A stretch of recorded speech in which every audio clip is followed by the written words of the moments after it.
Boa noite, alunos do terceiro ano. A nossa aula de hoje é sobre o capítulo 15, Problemas Ambientais de Biodiversidade.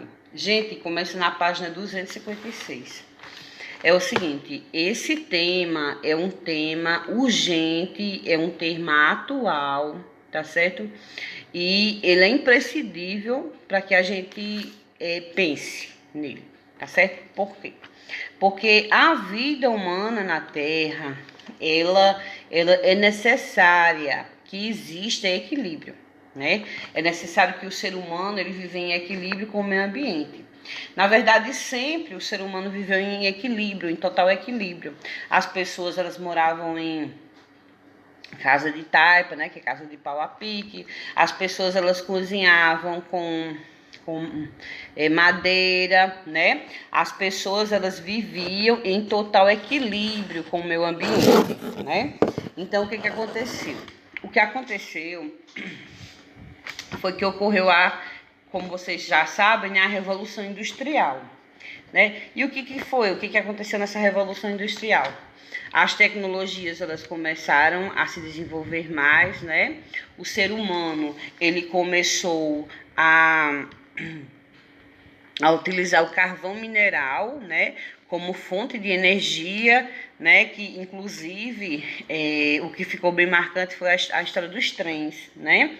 Os trens eles se locomoviam através da queima do carvão mineral. E o que acontece? Esse carvão mineral, gente, nada mais é do que depósitos, né, de florestas antigas, tá certo? Que passou por um processo ali e virou carvão. Aí de maneira natural. Aí o que acontece?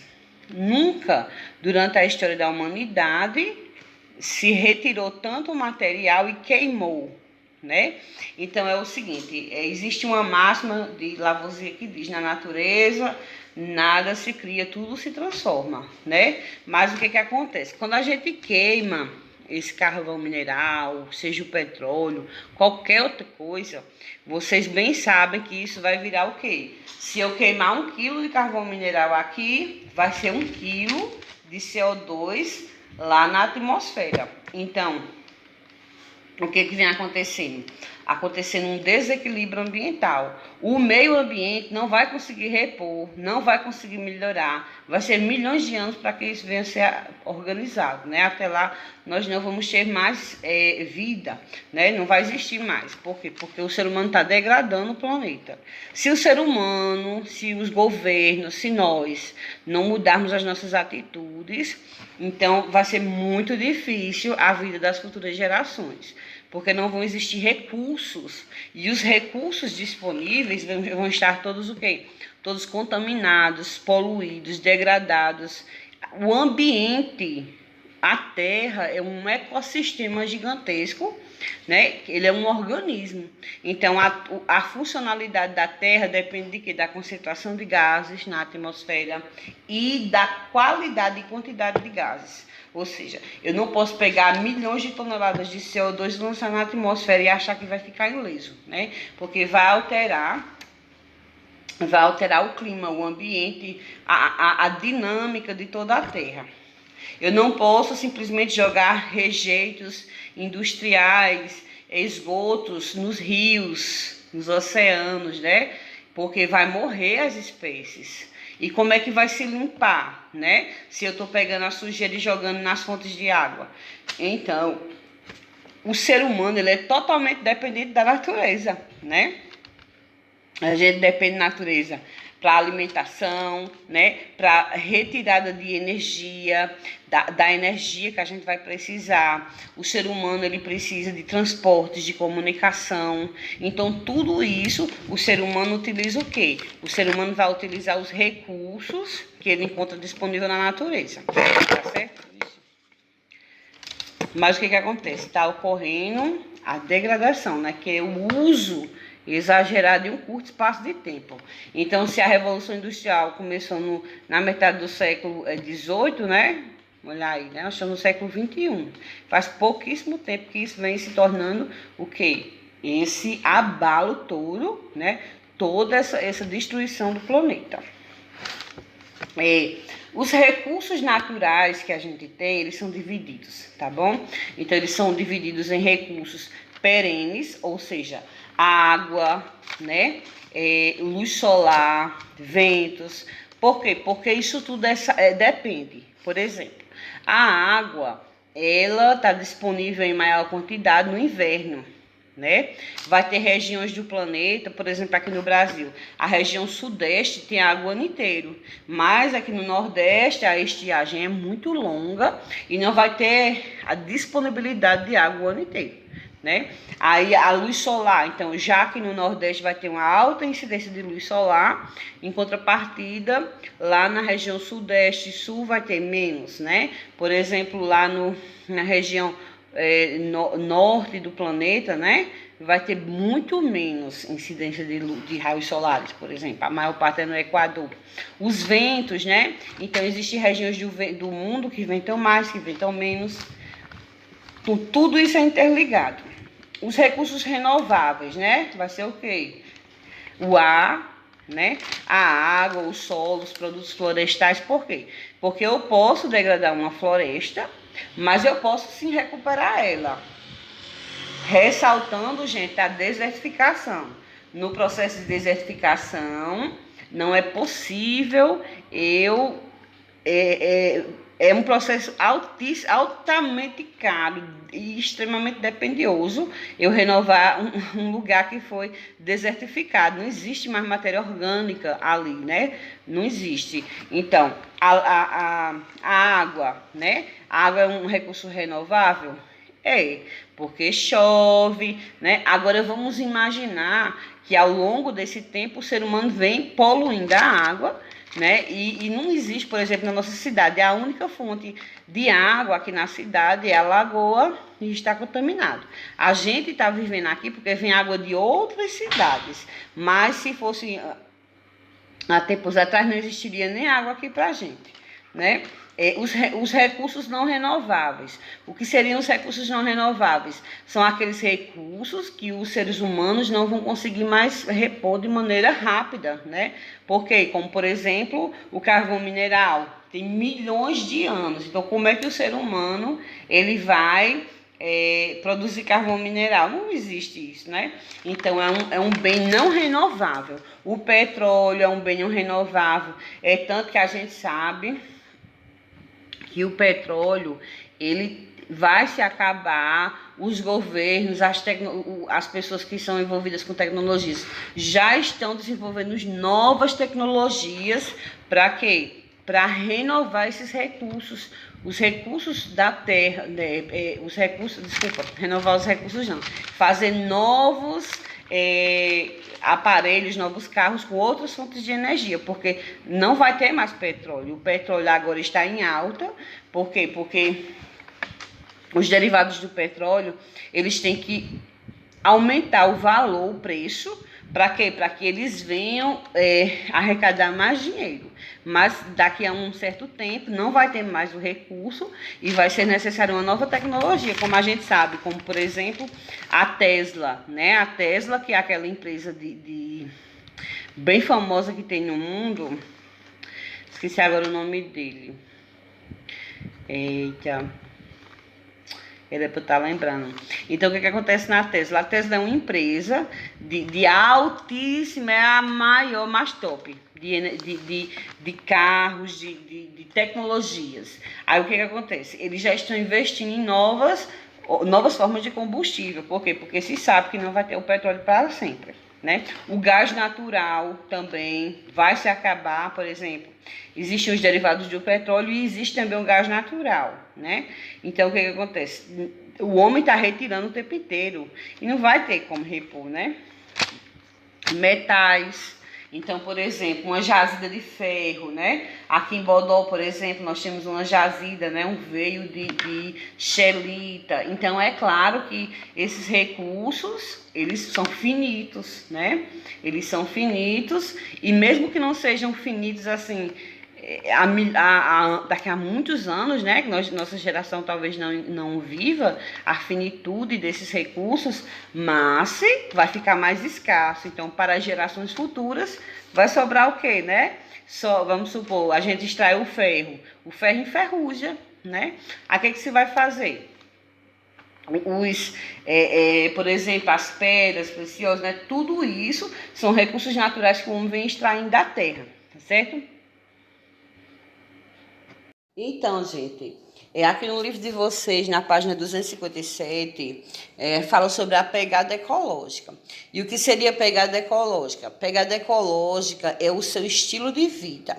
Então, por exemplo, as pessoas dos Estados Unidos, elas têm um estilo de vida muito mais consumista, é claro, do que uma pessoa lá da África. Então, o que vai acontecer? Isso vai influenciar no rastro que ela deixa sobre a terra, ou seja, a quantidade de recursos que seria necessário para uma pessoa dos Estados Unidos é bem maior do que para uma pessoa, por exemplo, aqui na nossa região, né? Dependendo da pessoa, claro. E a gente vai fazer um testezinho aqui para ver como seria a nossa pegada ecológica, tá certo?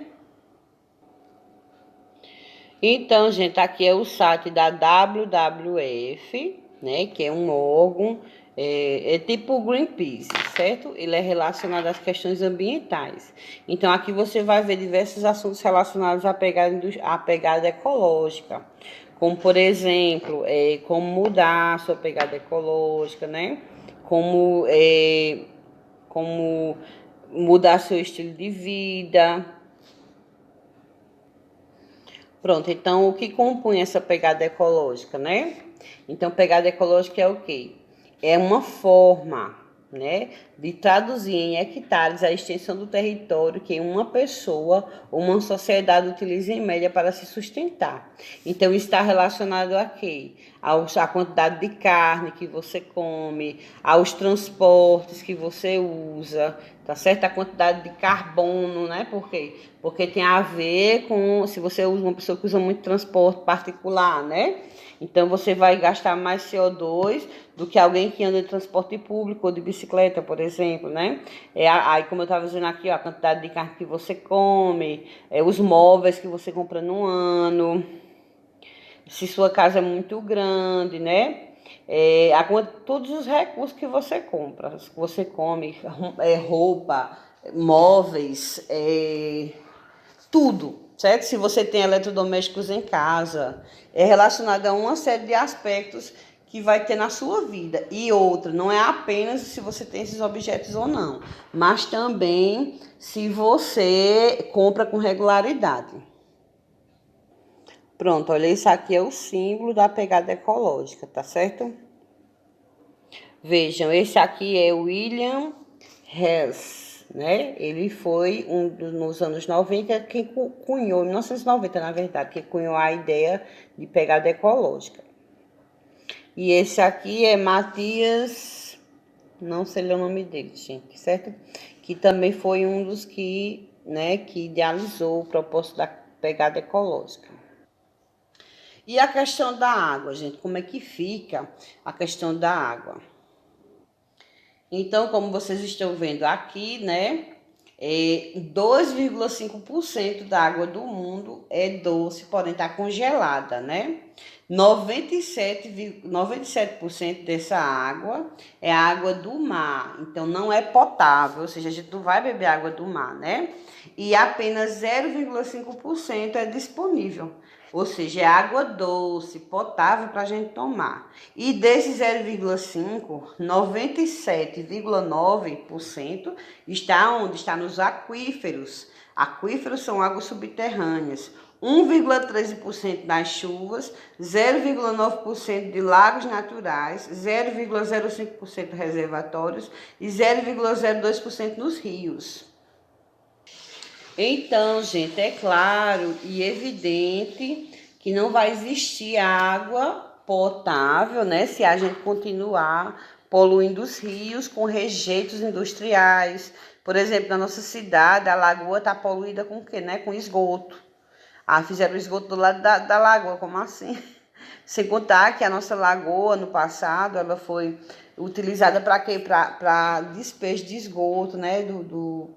Da maternidade, que a maternidade antigamente aqui era ali do lado Lá onde a prefeitura hoje, lá se fazia muito cerâmica, né, telha, tijolo, isso tudo contribuiu para quê? Para a poluição da nossa lagoa.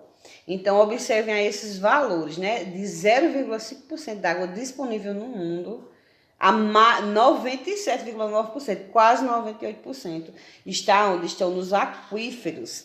Só ressaltando aqui, gente, a questão dos aquíferos. Então, como vocês estão vendo aí, gente, o aquífero Guarani, né, que vai pegar ali parte da Argentina e Brasil, ele é o maior reservatório aquífero do mundo. Mas existem outros, claro, espalhados, né, pelo mundo. Então, gente, já imaginou aí, né, dessa grande quantidade, gente, de água doce, né, 2,5%, parte dessa água doce estão em geleiras, né, estão na Antártida, ou seja, quando elas derreterem, vai se misturar com as águas dos oceanos, né, causar outro grande impacto ambiental. Então, gente, olha aí que problema ambiental gravíssimo, né? É o derramamento de petróleo. Então, a gente sabe que existem as plataformas de petróleo em alto mar, né? E também o petróleo, ele é transferido, o petróleo, ele vai nos oceanos, né? Com o quê? Os navios.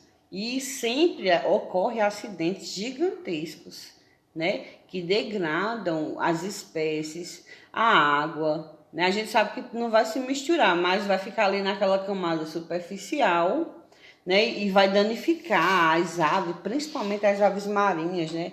E ali, suponhamos, uma baleia pode engolir isso, né? E causa um dano gigante, né? Pelo amor de Deus. Tudo isso é ação do homem, né? Olha aqui, gente, isso aqui é um manguezal, tá vendo? Esse manguezal aqui é o quê? Os manguezais, gente, eles são assim, eles são o berço de muitíssimas espécies marinhas. Aí o que acontece? As cidades estão crescendo, né? As cidades costeiras, na verdade, porque o crescimento demográfico ele é muito maior na zona costeira, né? Próximo às praias. E o que acontece? As pessoas elas derramam o esgoto nos manguezais, né? Ou seja, justamente no berço, né? Onde ali tá os bebezinhos, peixinhos, os animaizinhos que precisam desse habitat para procriar, né? Então, é um grande, abalo que existe no meio ambiente vai ser também a degradação dos manguezais. Olha, aqui vocês estão vendo aquele acidente, né, que teve lá em Mariana, né,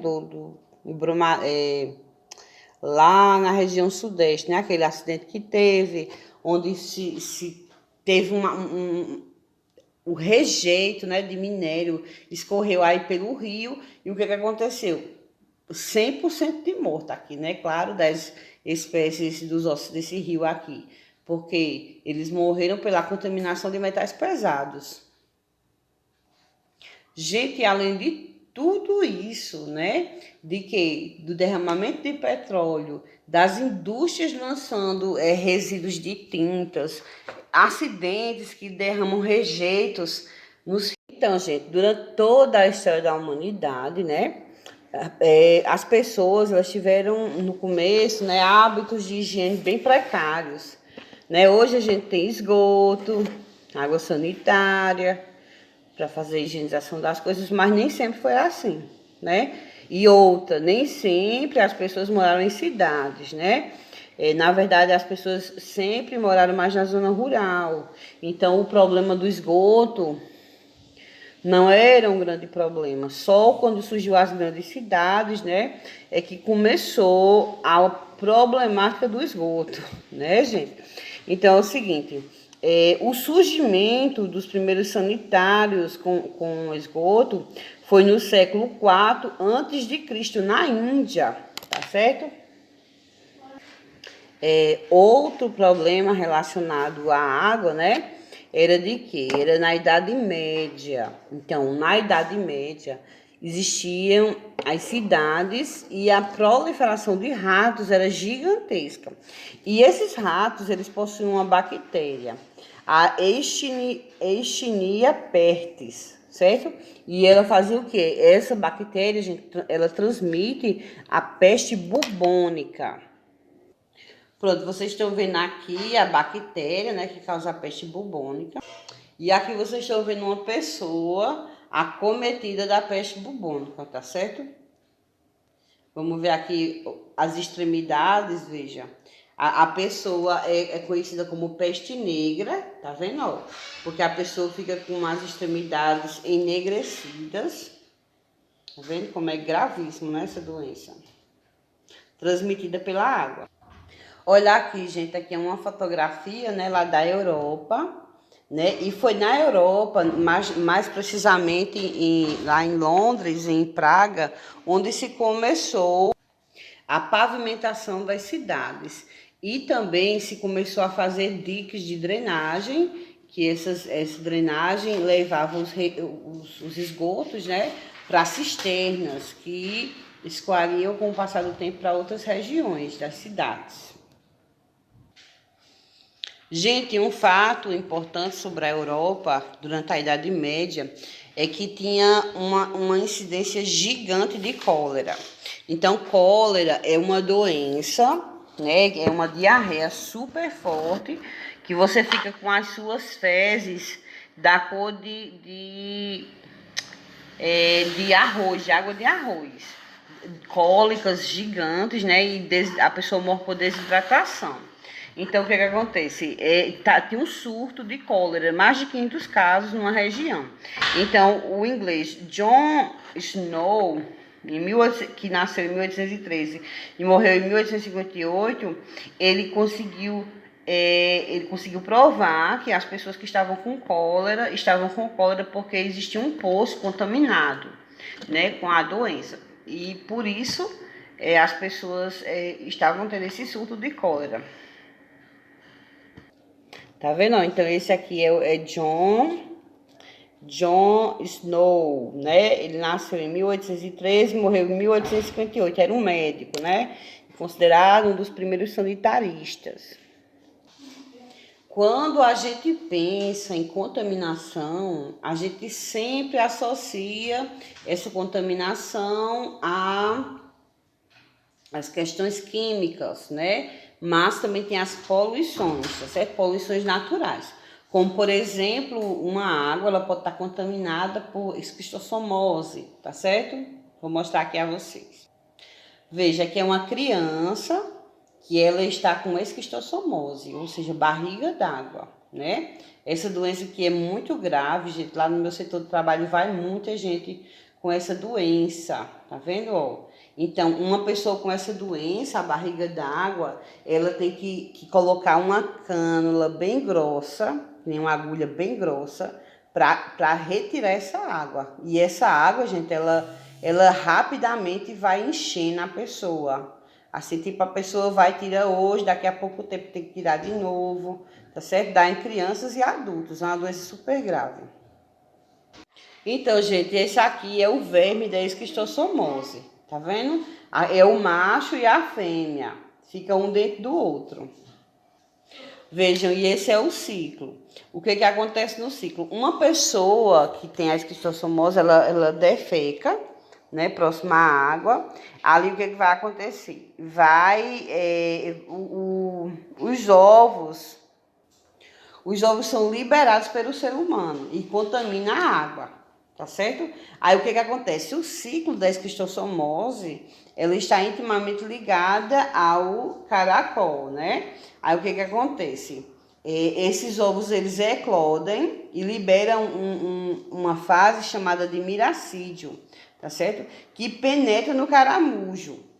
Aí o que acontece? Eles vão se multiplicar dentro do caramujo e fabricar várias gerações. Aí depois sai para a água de novo a cercácia, tá certo? Aí o homem ingere através da água, né, de beber a cercácia, que ela vai o quê? Ou então, através da ingestão ou da simples penetração na pele, aí esse cercácio vai se desenvolver, vai para a corrente sanguínea da pessoa, vai migrar para o fígado, onde fica adulta, tá vendo? Ó?